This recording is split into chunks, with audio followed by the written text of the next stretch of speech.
Before you fall asleep tonight, imagine a palace so enormous that it could take an entire morning to walk from one end to the other.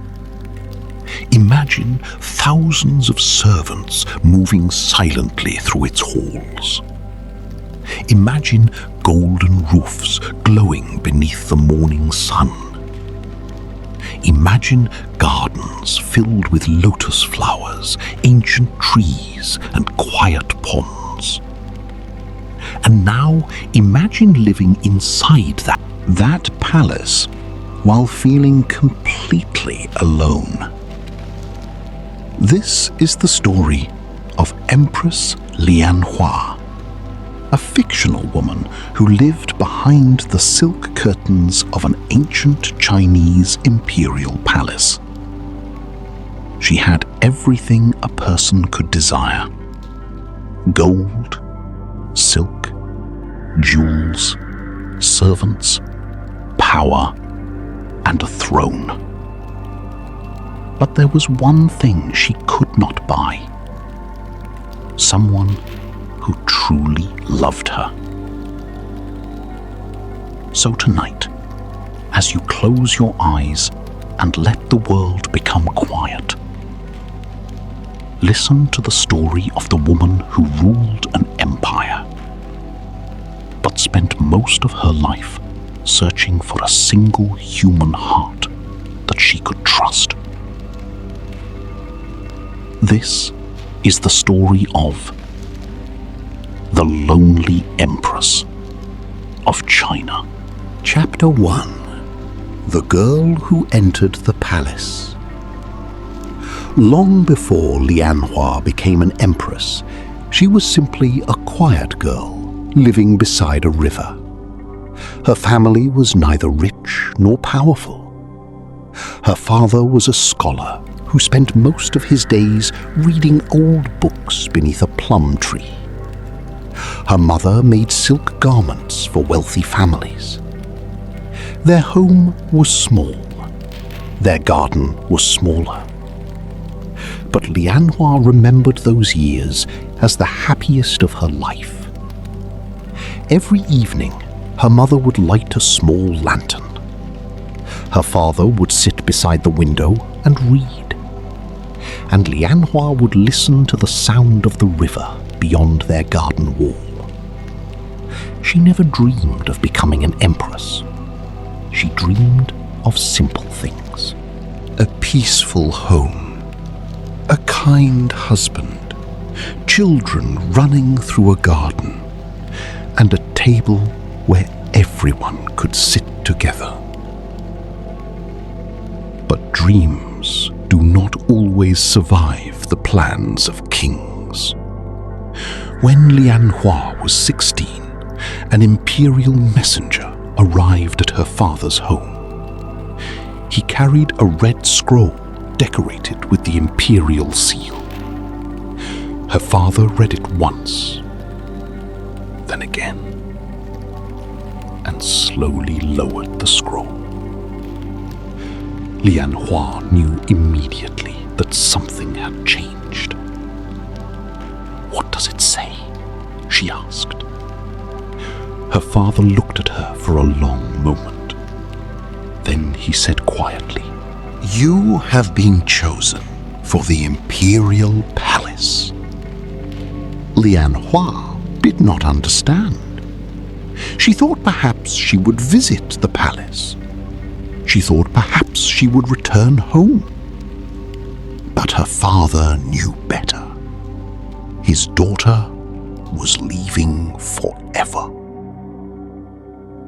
That evening, her mother cried while packing Lianhua's belongings. There were only a few things to pack: a simple comb, 2 silk dresses, a small jade pendant, and a wooden box containing a letter from her father. At sunrise, a carriage came for her. Lianhua stood at the gate. She looked back at her childhood home. Her father stood beneath the plum tree. Her mother stood beside him. Neither spoke, because they both knew this might be the last time they saw their daughter. Chapter 2: Behind the Red Gates. The imperial palace was more beautiful than anything Lian Hua had ever imagined. Golden rooftops stretched endlessly beneath the sky. Red walls surrounded enormous courtyards. Stone dragons guarded the gates.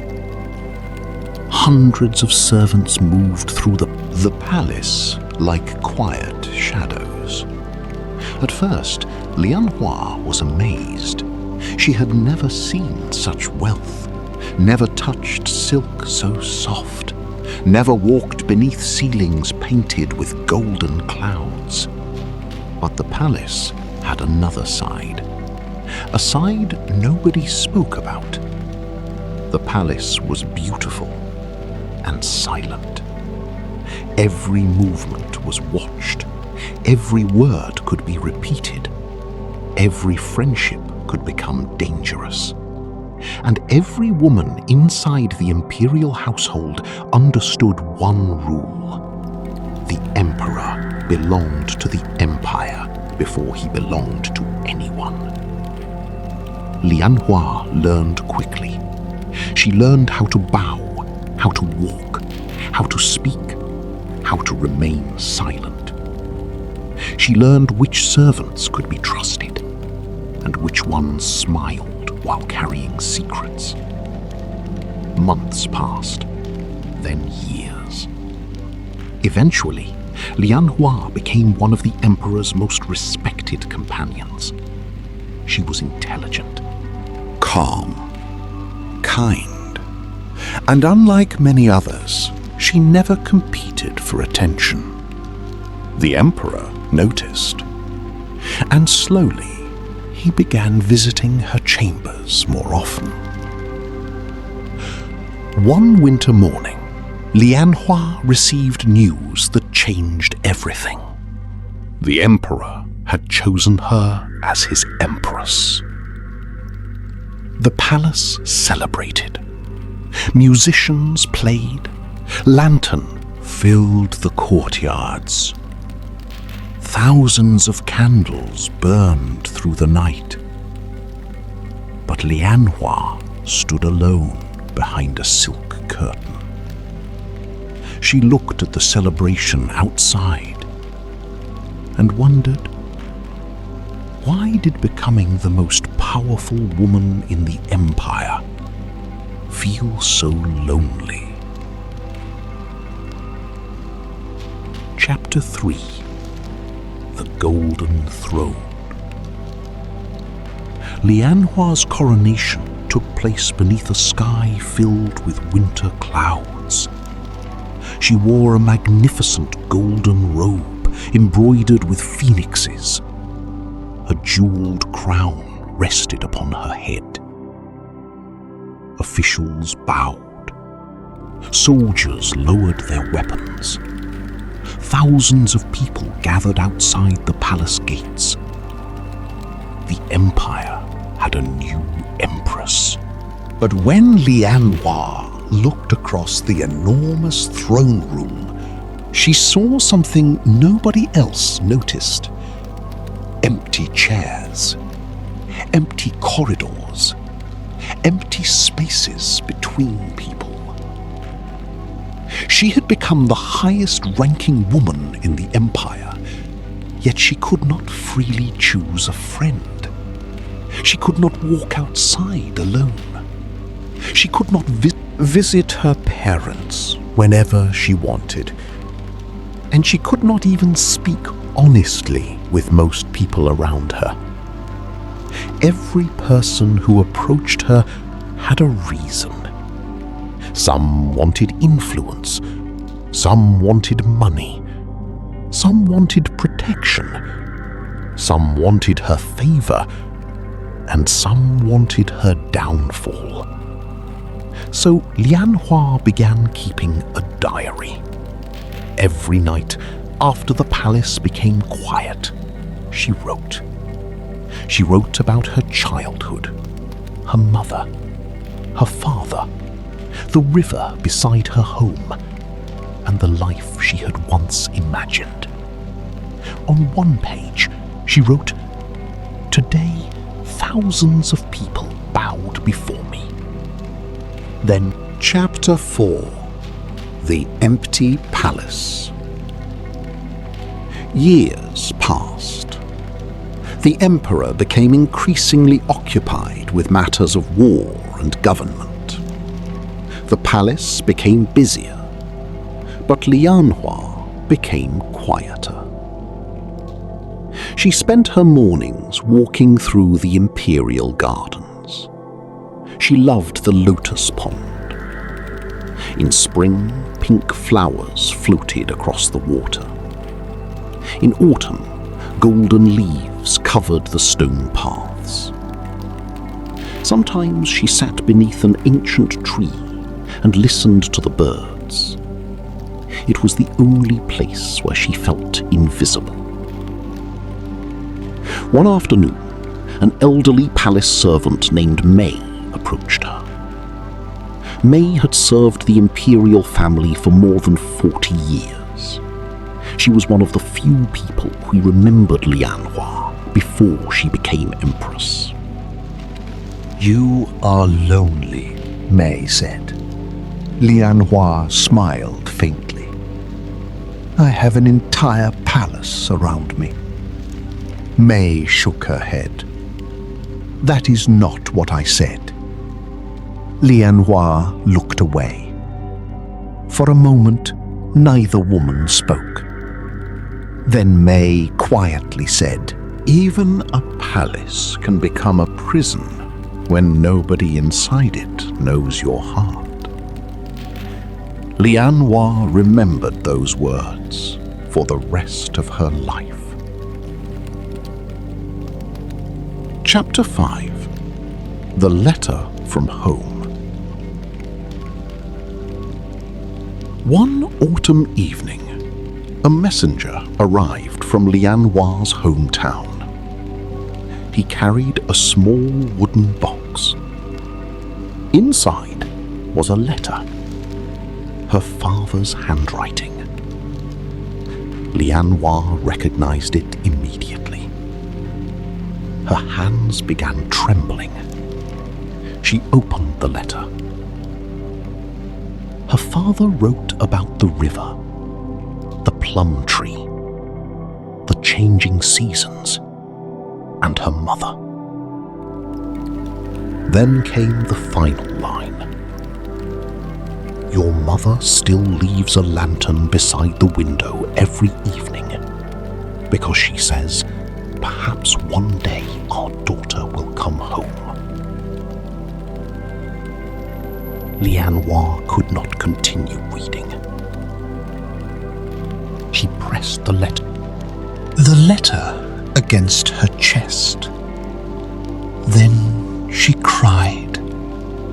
Not like an empress, not like a ruler, but like the 16-year-old girl who had once stood beside her mother's doorway, waiting for the palace carriage.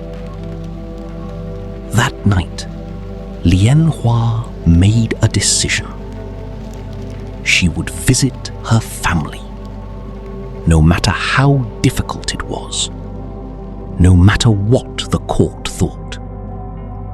She wanted to see the river again. She wanted to sit beneath the plum tree. She wanted to hear her mother's voice, just once. Chapter 6: The Journey Home.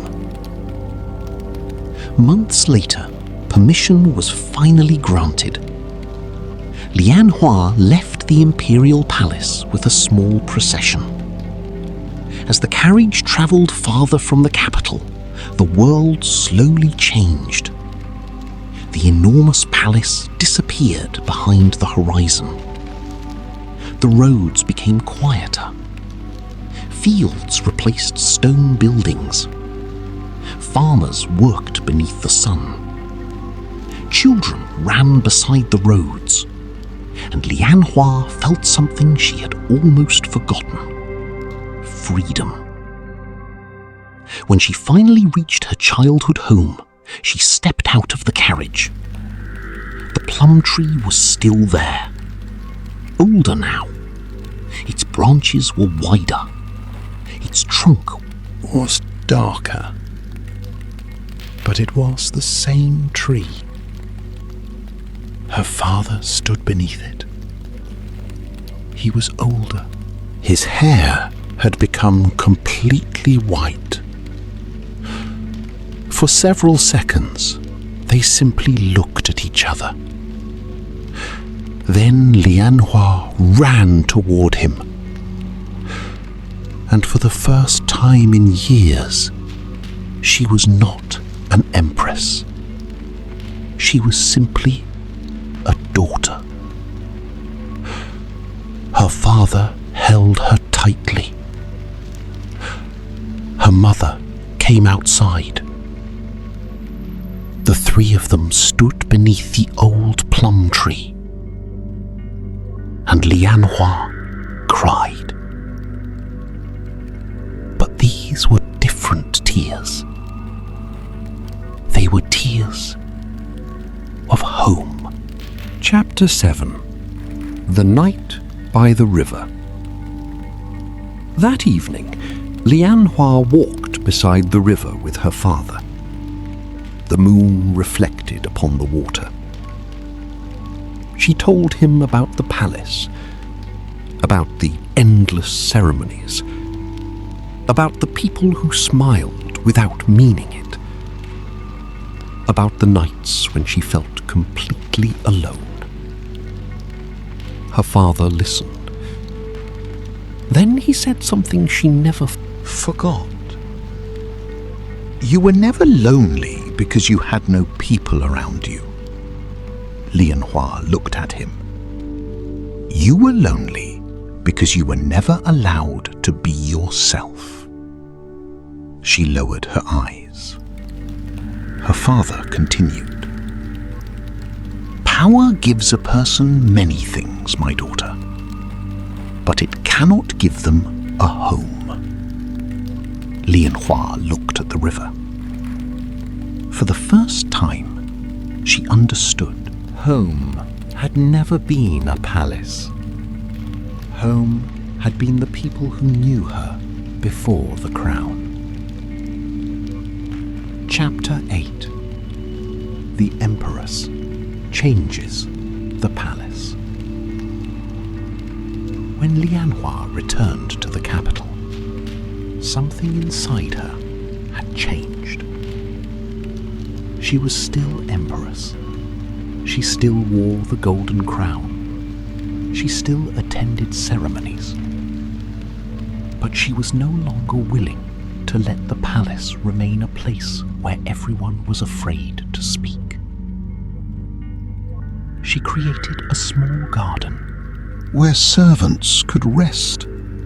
She ordered that palace workers be allowed to send letters to their families. She opened a school for young girls from poor families. And she created a quiet room inside the palace where anyone could speak to her without fear. At first, the court was shocked. Some officials opposed her. Some whispered that the empress was becoming too soft. But Lianhua continued. She had learned something important. A kingdom could be ruled by fear, but it could only be loved through kindness. Chapter 9. The Little Girl.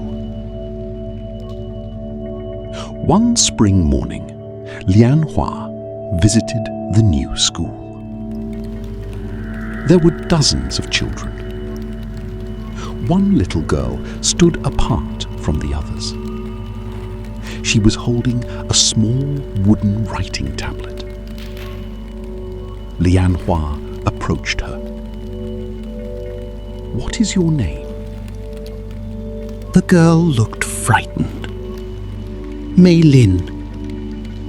And what do you want to become?" The girl thought for a moment. Then she smiled. "I want to become a teacher." Lianhua smiled. "Then you must study hard." The little girl nodded. Then, without thinking, she reached for the Empress's hand. The guards immediately stepped forward, but Lianhua stopped them.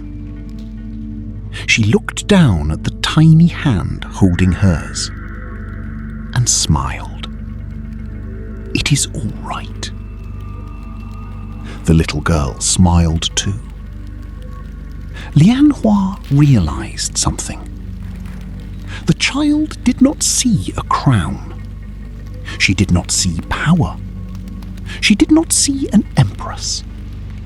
She simply saw a woman. And somehow that meant everything. Chapter 10. The Empress's Last Winter. Many years passed. Lianhua. She grew old. Her hair became silver. Her hands became thin. The palace changed around her. New officials arrived. New generations were born. But she remained in the same quiet garden. One winter evening, she sat beneath the ancient plum tree she had planted inside the palace gardens. Snow began falling. A young servant approached her. He placed a warm blanket around her shoulders. Lianhua smiled. "Thank you." The servant bowed. Then Lianhua looked toward the garden. Children were playing in the snow. Servants were laughing. Families visited one another. The palace no longer felt silent.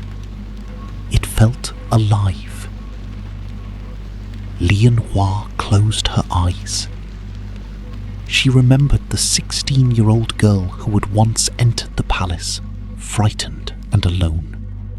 She remembered her mother's lantern, her father's letter, the river, the plum tree, and the golden crown. Then she smiled, because she finally understood something. She had spent half her life believing that the palace had taken her freedom. But the truth was different. The palace had taught her what freedom meant. Freedom was not leaving the throne. Freedom was having someone who knew your heart. Final chapter. The lonely empress was never truly alone. That night, the snow continued falling over the imperial palace. The lanterns glowed softly beneath the winter sky. And somewhere behind the golden walls, an old empress rested peacefully. She had once been surrounded by thousands of people, yet felt completely alone. But in the end, she had learned that loneliness was not measured by the number of people around you. It was measured by how many people truly knew you. Lianhua had worn silk. She had worn gold. She had sat upon the highest throne in the empire. But the moments she remembered most were much simpler. Her mother's lantern, her father's hand, the river beneath the moon, a little girl's smile, and a quiet garden filled with people who no longer feared being themselves. The next morning, the palace gates opened. Sunlight touched the golden rooftops. Birds flew over the ancient walls. And the empire continued. But somewhere within its history remained the memory of one woman. A woman who had everything, and yet spent years searching for something money could never buy. A place where her heart could finally feel at home. And perhaps that is the quietest lesson of all. Sometimes, the loneliest person in the room is the one everyone believes has everything. Good night. And may you never forget that even the most powerful heart in the world still needs someone to say, "You don't have to be alone."